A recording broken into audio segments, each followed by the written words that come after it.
مرنے کے بعد بندہ دوبارہ عیسائی ہو جائے، دوبارہ یہودی ہو جائے، تو عیسائی اور یہودی کو اللہ کی زمین پر زندہ رہنے کا حق ہے.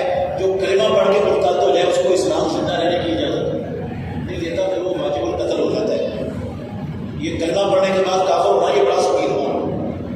ہندو، عیسائی، یہودی، کمیونسٹ، بدھ مت، وہ اپنے دین پر اللہ کی زمین پر زندہ رہ سکتے ہیں، اسلام ان کو زندہ رہنے کا حق دیتے ہیں، لیکن مرتد کو زندہ رہنے کا حق نہیں دیتا. یہ ارتداد بہت بڑا جرم ہے، بہت بڑا جرم ہے.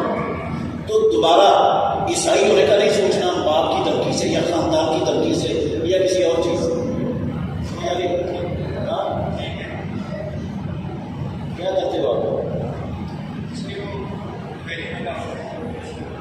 بجلی میں کام کرتے ہیں. ٹھیک ہے بیٹا، نمازیں پڑھنی ہے ساری، ٹھیک ہے. آپ کی بجلی میں کام کریں، ان کو کہنا ہے ان کو نماز بھی سکھائیں، ان کو موقع بھی دیں 5 وقت نماز پڑھنے کی مسجد میں. میں آپ کو کلمہ پڑھاتا ہوں، آپ نے کلمہ پڑھنا ساتھ.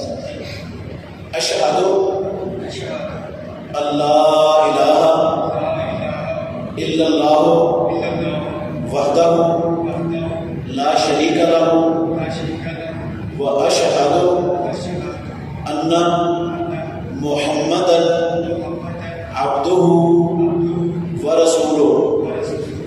میں گواہی دیتا ہوں کہ اللہ کے سوا کوئی عبادت کے لائق نہیں،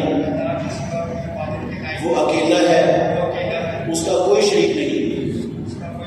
اور میں گواہی دیتا ہوں کہ محمد صلی اللہ علیہ وسلم اللہ کے بندے اور اس کے رسول ہیں. ماشاء اللہ. اللہ اسلام